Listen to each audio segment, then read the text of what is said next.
One of the biggest challenges for value add multifamily investors is managing the renovation budget. Picture having a $1.5 million budget only to realize later you really need $3 million to finish the project. Well, unfortunately, this is the situation today's guest went through. Today, we sit down with Joe Rinderknecht, and Joe shares how he was able to manage a $1.5 million shortfall on his renovation project for one of his assets to ultimately turn that around, get it sold, and create value for his investors. Today, Joe is an investor across 419 properties as a general partner, and he shares some of the lessons and insights that have led him and his team to success. If you want to learn how to overcome obstacles and manage your renovation projects better, make sure you check out today's conversation right here on Multifamily Insights. Joe Rinderknecht is the founder of Upgrade Partners Capital and Cowboy Capital, a real estate investment firm specializing in acquiring and operating value-add multifamily apartments. Now, he focuses on deals within a 4-hour drive of his home, ensuring hands-on management and strong market expertise. Let's welcome to the show, Joe Rinderknecht. Yeah, thanks, John. Pleasure to be here and excited to have a conversation. Yeah, absolutely, Joe. Great to have you on. For those of you who are watching on video, you'll see Joe's got his cowboy hat on, looking out there. Out in Idaho is where you're based, man. But for those who aren't familiar with you and your background, why don't you take a minute or two and give us a little bit more context? Yeah, so for those of you who can see, cowboy hat. I grew up ranching. What's really fun to tell is that my last name, Rinderknecht, actually means keeper of the herd in German. So since the beginning of time, we've been ranchers, right? But grew up ranching, farming in northern Utah, and then moved up to Idaho around middle school. And my dad actually left the ranching and was a general contractor. So I got a lot of experience in construction. More of the labor side of it, doing concrete and framing and all the way to, trimming a house out, the finished work. So, at that point in like middle school, high school, when I was doing that with my dad, I didn't love doing it, but I'm sure grateful for it now. We renovate a lot of apartments. After that, I got into college, went to school, got a degree in finance with a minor in entrepreneurship real estate. I kind of figured out around 2014 that because pretty much up to that point, I'd always been blue collar, labor jobs, that I wanted something different for my life. And that's where it's like I started getting into entrepreneurship, started a few small businesses while I was going to college. And then one of my mentors there got me in, started on real estate, being a bird dog, and then pretty much became addicted to it from then, and it's been, we've been at it for about a decade now. And it's been a really, really fun journey. For about 3 years, it was like growing up, I always learned, my grandpa and my dad would teach me, like, if you want to learn something, go, the apprenticeship route and go learn it. So like I want to train, reining, cow cutting horses. So I went and worked for a trainer, scooped crap to learn that part of it. And so like I really wanted to learn multifamily. And so the first thing I went and did is in 2019, after I got out of the labor jobs, I went and worked for a property management company managing an 80 unit LIHTC property. If any of you have ever dealt with LIHTC and have never had any property management experience, you can imagine I was thrown into the fire. That property was highly vacant, high delinquency. I didn't know there was crime, drugs, and cockroaches in Utah until I went to that property. And I only got paid like 20 grand a year, which isn't much, but I learned how to operate apartment complexes, and that's also been very helpful with where I'm at right now.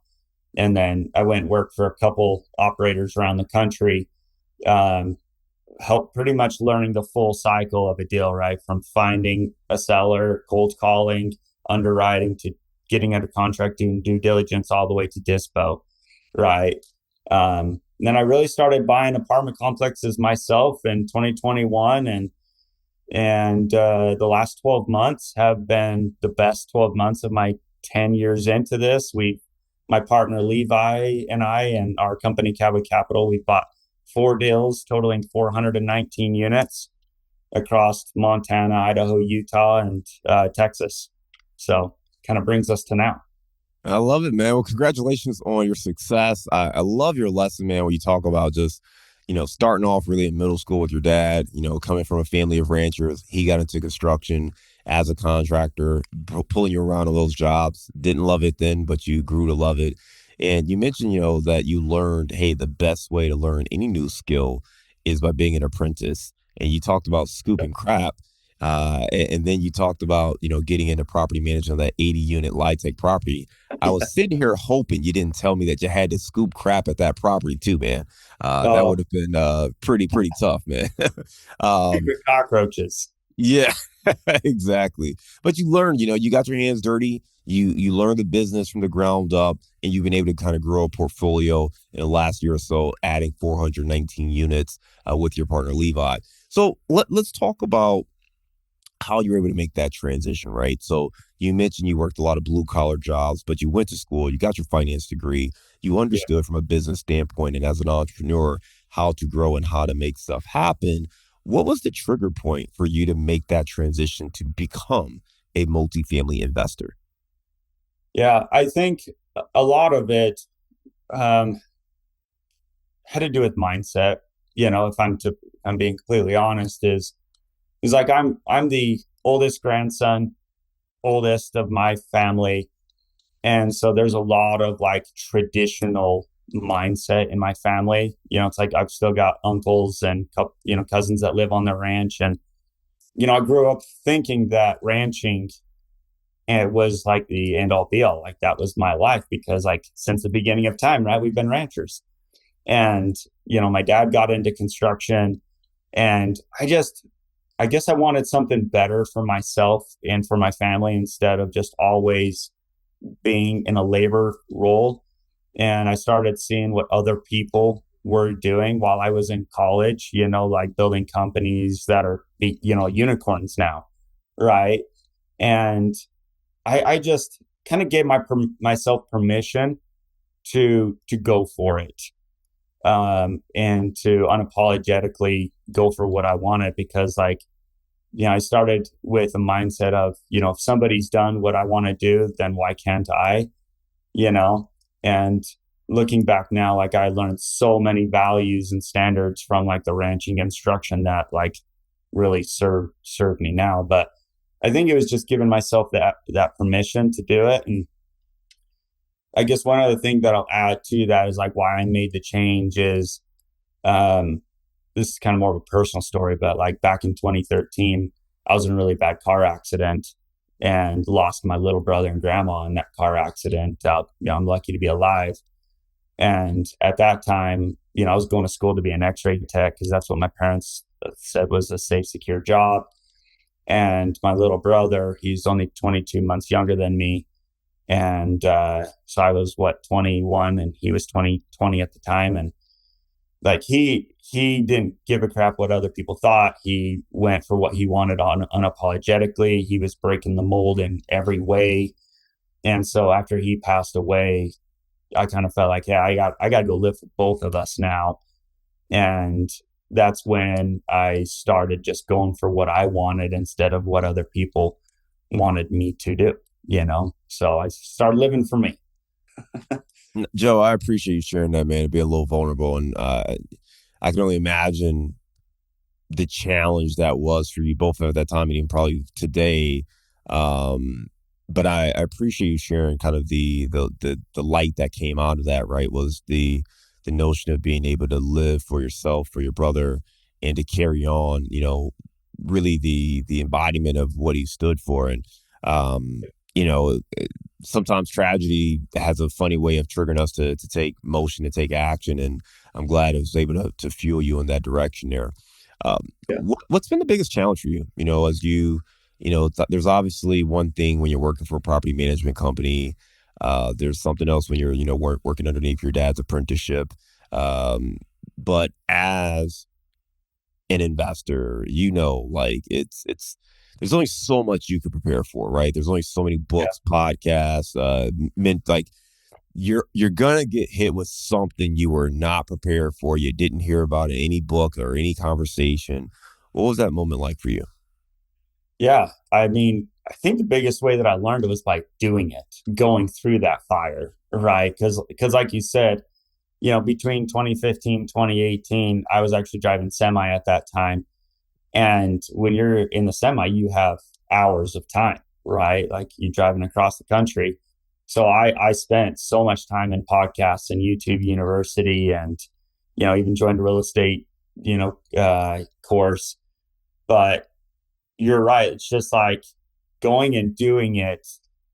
There's a lot of things that I learned that like I would not have learned through a podcast or YouTube, So like in 21, we bought a property that was a 24 unit built in 1951 that we turned into a 32 unit, heavy construction. Like we ended up, our budget was like 1.5 million construction, and we ended up putting 3 million into it. Right, Wow. almost 100,000 a unit.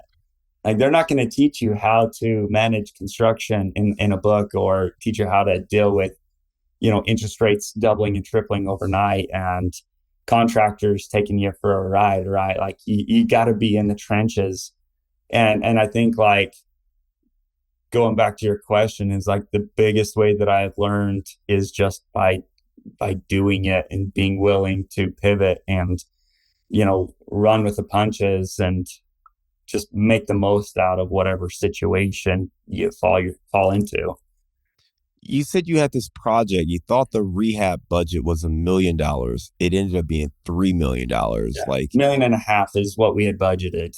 million and a half was double what you had anticipated. Yep. How do you navigate that, man? Because it's tough to just find another $1.5 million laying around. It's tough. Yeah. I mean, we had to do like what most people had to do, and we had to have fierce conversations with our investors, and we had to do a capital call, and the investors came through, and they brought the additional capital that we needed to be able to finish the project. But the reason that project was a success was, for those 3 years from we bought it in like March of 21 and sold it September of 24.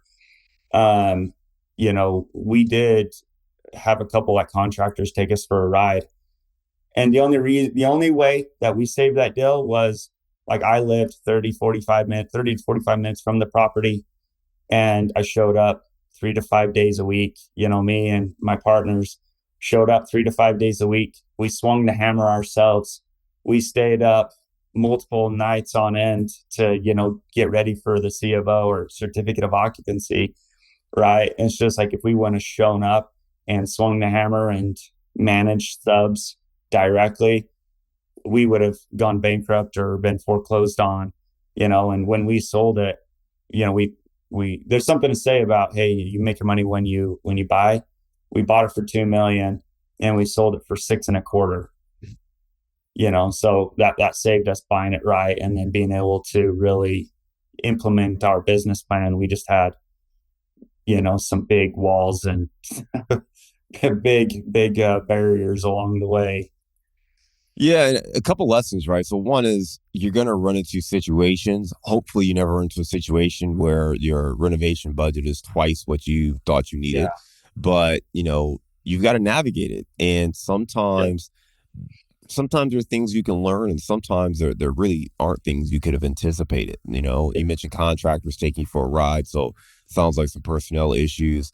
I know interest rates obviously have fluctuated and changed during that time period as well. So the things that Yeah. yeah, maybe looking back, you probably could have had a different process for, but some of that was just it's the nature of the beast. Yeah. And really good operators, they figure it out. And the thing I love that I heard you say was you went to the property, you grabbed hammers, you did the work yourself, you rolled up your sleeves and you got at it. Yeah. And that's what it takes mentality wise sometimes to get things done. Yeah. Um, The yeah, go ahead. I was just say the one thing, like we could have prevented a lot of that though, right? And this is what I'll tell to like operators that it's just like it's a good learning. It really sucked, but I'm grateful for it. But so when we were putting our construction budget together, we had put, okay, it's going to be 1.5 million, but we had a couple like full blown general contractors that had all the subs underneath them set up come and say, no, you're going to need like 2.5 million. So we had two of them that said, no, your budget should be 2.5 million. And we just didn't listen because we thought we were more intelligent, I guess, or because like one of my partners had done a lot of developments. He's like, no, we can get it done for 1.5. But that's a big red flag, right? That you don't listen to multiple opinions of what it should actually be. The other red flag is it's a 1951 building with asbestos pipes and lead-based paint and who knows what else behind, and we're adding units, right? We're going from 24 unit to a 32 unit. We're adding units within the building. Like there's gonna be some huge skeletons come out of that closet, right? So it's just like we were pretty young in the business, and I mean we got a serious education, another college education just on that one deal. But that's the biggest learning is get multiple bids, and if they tell you it's going to be more, you better listen. As you reflect on that, you mentioned you had multiple bids. At least two of those contractors told you it was going to be at least 2.5 million. I'm presuming that somebody said, no, you could do it for 1.5. As you reflect back just on the selection of contractors, what advice would you give yourself at that time to correct maybe that issue? Cheaper's not always better, nor faster. And you're right. Yeah, the contractor who said, yeah, we could get it done for 1.5 million was a contractor who lived an hour away from the property in a different state. And she had done a project for my other partner, for one of my partners on a previous project. And so, he said that he vouched for her. But what ended up happening is that like we had to vacate one entire building at a time because we were running new electrical, new plumbing, right? And we couldn't have tenants in there. So we vacated a 12 unit building all at once. What we didn't know was that she could only do one to two units a month, right? Oh, She didn't have the manpower nor the bandwidth to be able to be renovating 12 units that were turning into 16 units in one building at a time, right? And so, like, looking back, cheaper's not always better nor faster. I mean, it cost us millions, right? And there was times where, like, when I say that we got taken for a ride, is like one of our final checks, we sent her a couple $100,000. She didn't show back up. She just took it and ran, you yeah, know? yeah. So, I think there's a big lesson here, Joe, and it happens at every level of investing. It happens on, flip projects to small multifamily to mid-size to large to development.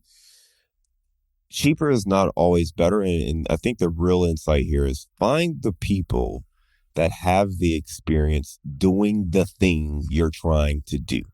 I, exactly. I, I had a similar issue. I had a 28-unit building in Cincinnati, and very similar challenge. I got multiple bids. I already set my budget, right? I did all my numbers to my budget, and people kind of looked at it at a high level and said, yeah, that makes sense. That looks good. And when it was time to start the work and get firm bids, Yep. everyone was coming in way higher. And I'm like, whoa, whoa, whoa. Like, no, this is what I've got. And I remember one company came and they said, well, listen, first of all, we're backed up, so we couldn't start this project until next quarter. And second, your budget's too low. We're going to need, pretty much about twice what you've got in your budget. And I'm like, nope. And moved on to the next guy. So I ended up hiring somebody who thought they could work within the budget. Well, guess what? It ended up being pretty much the same price that the first guy told me. The second Change your guy, word. yeah, and the project took 3 times as long because these guys didn't have the manpower. They didn't understand the proper procedures to go out and turn the units properly in an orderly fashion and order materials and all that stuff. And the big lesson for me, and when I talk to all investors, it's focus on building the team and get the best people you can get. Now, again, the person who's building, downtown high rises is probably not going to, help you flip your little 2 unit property. But find the best quality people that you Yeah. can find for your project and then work with them on your budget. And if I would have done that approach and said, hey, I only have X, what do I need to cut or how can I save? Now, at least I know I've got quality people who can help me figure out where to shave off maybe 50K here or whatever it may be. But I can trust the people as opposed to the person who tells me, yeah, I can do it, but they've never done it. They have the knowledge to do it in theory, but they don't have the track record of doing exactly the thing. And that's the other thing, right? It's not that we're idiots and you're just hiring some dude off of a Craigslist ad, right? You're typically hiring folks who you believe in, folks who have some level of experience or some level of track record doing something close to it, but not exactly the thing you're asking them to do. And that's where it gets a little gray. But in Yep. my experience, it's always best to go with a person who absolutely has that experience and knowledge, at least while you're starting out. If you've done a multiple projects, by all means, you hire who you think works because you have the Yeah. ability to oversee it. But when you Yeah. don't know, you really got to trust those experts. And if not, you run into situations like yours where you thought it was 1.5 million, it ends up being twice as much. And that can be really, really frustrating and ultimately cost you a lot more money in the long run. Yeah. I think that's the other reason why you get multiple bids, because like you just don't want to go with the first big, professional that you come in contact with. It's like, yeah, that's why you get multiple bids so you can see, okay, where are the outliers, who's like way low, like who are the couple of guys that are closest in price, and then let's go to them, get referrals, see, what they've done in the past and talk to them. And yeah, that's usually going to be your better bet. Yeah, great stuff there, Joe. You mentioned that the last 12 months have really been the strongest for you in the last 10 years, right? So, Yep. one, what do you attribute that success to? Yeah, I'd say the biggest thing is my partner. Um, every deal I had done before last year had been with a different partner each time. Just, I've been in some good ones, but I've been in some pretty rough ones, where it's like a divorce that you can't wait to go through. That was that Utah deal. Yeah. Um, but yeah, this guy, Levi Allen, who's my business partner now, like he and I have been, I mean, we've been talking for about 5 years now. He bought a deal in Utah that had been renovated to the studs, was managed by the company that I worked for. I was like, there's no way to add value here. He bought it. And I'm like, how? So I just reached out to him and was like, I need to understand how you did this because, like, in my mind, there's zero value add. It's complete turnkey. And he still owns that property today and he's making a killing on it. Right. And we offered on deals and we finally got our first one together. And the reason I attribute the success last 12 months to partnering with him is he's the deal junkie. I like doing deals. I'd rather be doing asset management and raising capital, right? But he has built, he's been doing it for about a decade too. He actually also comes from a ranching background, so it really fits. But like we complement each other's strengths and weaknesses, and he's the one who does like the underwriting, deals with the brokers, deals with the lenders, deals with insurance. And, it really has helped us be able to just both of us, because he's never had like a partnership before where he did every deal with somebody either. And so, like, this is kind of our first partnership where it's like, hey, we're just going all in on this together. I really think that's the biggest thing, right? It's like we can both focus on our what do you call it? Just like our own lanes, right? And that's what's really helped us be able to scale and grow, because it's like I didn't do a ton of deals, in the prior years, because it's like I would get one and I would go all in and focusing on managing and running that deal. And I didn't have time to go buy, to go underwrite and source another deal because I'm like the money's made in the asset management, the execution of the business plan, right? So it's like 21 and 24 while I was swinging the hammer, I didn't buy a single deal, you know? Um, so I think that's the biggest thing is just the partnership because it's like, we're trying to manage these 419 units and he's already got another deal in the hopper. Like I didn't have to do that. It's great. I think there's a couple of really good things there. One, obviously having that partner is so key because they can bring skills to the table that maybe you lack, or maybe they love a certain part of the business that you can do it, but you don't get as passionate about it. Or, Right. when you get the option of, hey, do I want to underwrite deals today or do I want to, tour the properties and check on my PM? And, like all of us naturally are going to lean heavily or lean more to one side versus the other of what's necessary on a day-to-day basis to do the business.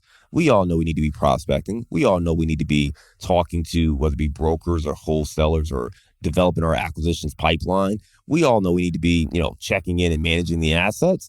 But the reality is there's only so many hours in a day, and it's a small, big business, right? It's not like we're just making, little cards that we're sending out. I mean, you're managing people's homes. There's a lot of maintenance that goes on. There's a whole lot of, for the acquisition side, there's lenders you got to get involved. It's a whole process, right? And it's its own business, but a lot of times it's one person or a small number of people trying to run that whole business, and it can become a bit overwhelming. So having that partner is huge. If you Yeah. can find the right person who complements your skill set and brings that to the table, it allows you to scale and grow. And that's what you guys have been able to do over the last year. Can you Yeah. talk about the vetting process? I know you mentioned that they bid on a deal that you were looking at and you kind of reached out to them just to learn more like, hey, what'd you see here that I missed? Which, by the way, excellent insight and excellent tip. If there's a deal that you miss out on and you can figure out who actually got it, reach out to that person. Figure out who it is and just talk to them. I mean, maybe you learn a little about that deal that maybe you missed and you can pick up a little tip or trick there. Maybe Yeah. it sparks a conversation, but maybe that deal comes back around down the road. And investors, as at the end of the day, we do deals with other investors. And even if that deal goes through a broker, it would be nice to have some sort of relationship with that other investor. To give you a context, I'm looking at a deal right now. I know the owners. I got the deal sent to me by a broker. As a matter of fact, I toured two properties last week. I know both owners. Nice. One is a member of my mastermind, and the other's a group. They have a meetup, and I was able to attend their meetup and know them well. And do you think that gives me a leg up if I were to go and put an offer? You know what I mean? Like it just changes the dynamic where, yeah, you know, somebody else may offer more money, but they actually know me. They know what we're gonna do, and that's just a different vibe. So, quick little Right. tip: always follow up, try to build relationships, build connections. But going back to your partnership, it's one thing to talk shop and figure out what he did. It's a very different thing to develop a partnership and decide to go into business together, to launch Cowboy Capital, to have your face in the marketplace tied together and go out there and execute. Yeah. What was your vetting process like, and at what point did you know you were comfortable working with your partner? Yeah. I mean, the vetting process took, years, to go through that, right? I mean, like I said, it's 5 years from when I first reached out to him when we did our first deal together. Um, you know, there were multiple people like the multifamily industry, especially if you're like very market focused, is really, really small, right? Like everybody knows everybody. Like, John, you and I were talking like, hey, do you know Robbie and those guys in Cincinnati? And it's like, yeah, they've got a great reputation, right? It's like if you were to ask me about really any operator out of Salt Lake, I probably know them, right? And so Levi had a really good reputation in all the deals that he had done prior. Because I mean, I think that's like one big learning. It's like even if they're a friend, like you still got to go and understand how they performed as a partner, because friendship and partnership is completely different. Um, and but just like going through the years of like, hey, we offered on deals together in Utah and Idaho, figured out that we had a lot of the same values, which is really, really important. And, the first deal that we did together was a deal in Missoula, Montana. and we had offered on one or two other deals in Missoula, so we both understood that market. It came up, and I reached out and said, "Hey, we should take a look at this one together since we didn't get the last one." And we got that one taken down in September of 24. And so we kind of ran that one together. I think we were both still in that dating phase, right? And so we didn't buy the next deal together until June of this year, right? So we had what, 9 months almost of time together to understand like both of our strengths. And it really was, we're like, hey, you have what I need, I have what you need. We like working together. Um, and we lived right next to each other. I actually bought a house, and I live like couple blocks away from him now. Um, so I think the vetting process really came down to just doing deal like underwriting, going through the process with multiple deals together for multiple years. And I mean, I don't think everybody has to go through that process, but I think like talking to past partners or past investors and looking at the deals that they've done and figuring out where their strengths and weaknesses are, I think all is part of, that process if you're looking to bring on a new partner. I think there's a lot to say too about looking internally and figuring out what your strengths and weaknesses are and what you can also bring to a partner that you're trying to find that might, complement you on the other side of what you're good at. I heard you say you took your time. So about a 5-year vetting process. You started slow, looked at a deal, tried it out the partnership on a deal or two before Yeah. really committing to working together. But also, again, that, you like each other, not just as friends, but as partners. And that's really key because you may have someone who you get along with well. And I think the natural thing, especially when you're new, is like, oh, let's partner up. But Yeah. you may realize you both like the same things. And that doesn't make for a great partnership. It helps when one person excels in areas where the other person maybe isn't as strong or they don't like it as much. And that really sets the foundation for a good partnership. But you have to have the values. You have to have some of the other stuff you guys talked about as Yeah. far as what does the deal look like? Do you value investor returns over everything? Do you value building a big company? Do you want it to be small and nimble? Like you have to have some of those conversations or you'll realize you're not really aligned and you're not going in the same direction. And maybe it's more of a temporary partnership, which is okay too. But you want Right. to know that because if it is more temporary, then you don't want to, commingle the name and all that kind of stuff and then have to break it apart down the road. So, really Yeah. great tips there on building the relationship and the partnership as you grow and scale. Joe, as you look at where you want to take the business, where's your focus today? Yeah. So yeah, it's funny. Levi and I actually just had this conversation last week. So right now, he and I both have young kids, 8 and younger. He's got 4, I've got 3. And our focus really is on our family. We plan on, well, let me say, we're both very ambitious individuals, right? Um, I would say for the next, until, at least until our kids are out of the house, we plan on building, pretty lean business and doing at least a deal a quarter. You will do more if opportunity presents itself. And then after, we after kids are out of the house, we have kind of talked about like we really want to build like a big empire and, compete with the Ken McElroys and the Grant Cardones of the world, right?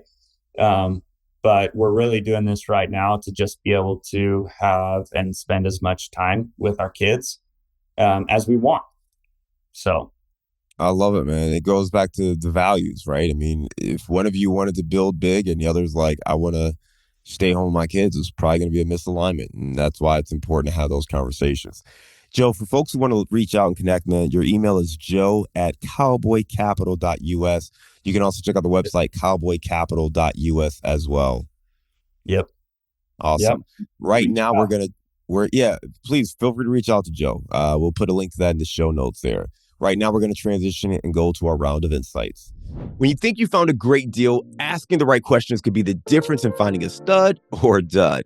Listen, we've put together a new guide to help you out. It's called 7 Questions You Must Ask Before Investing in Apartments.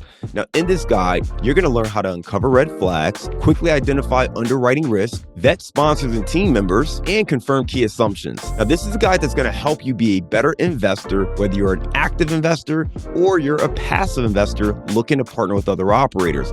Asking better questions is the key to identifying great opportunities. So download this free guide. Go to our website, casmoncapital.com/7 questions. That's the number 7 questions. And you can access this free guide today. To make it easy on you, though, we've put a link in our show notes. So you go to the show notes, you can click that link and access the guide right now. This guide's going to help you make better investment choices, asking the right questions to build your portfolio. So be sure to download it today. All right, give us a failure or an apparent failure that sets you up for later success. Ooh, a failure or an apparent failure. I would say going back to the deal in 21 to 24, that the one big mistake that we made was that we did not communicate with our investors enough until it got so bad that it was like, put money in or the deal's dead, right? And so I was more of a minor partner, and the investors in that deal were not mine. And so like when we sent out investor reports, they were like, sunshine and rainbow. Like even though the tower was crumbling, everything's wonderful. The failure there is we didn't communicate. The success to that failure, the learning from that failure, is that we ended up having those fierce conversations with our investors.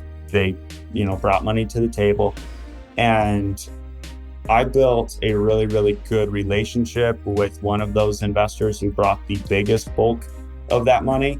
And he rolled in $800,000 from the deal. We had got 100% return of capital to our investors when we sold it, which was great. We sold that deal like September 26th, and we bought the Montana deal September 30th, and he rolled his entire $800,000 with me into the new deal, and has since September, he's invested, over double that, and has brought us about $1 million in referral capital, and is on my board of directors, right? So the failure was we didn't communicate quick enough. The learning was like, go have those first conversations, be willing, because like I had to have that conversation not knowing if he would sue me, right? Because we were so far down that road, we should have had conversations 6 months, 12 months prior. Like he could have easily. He didn't.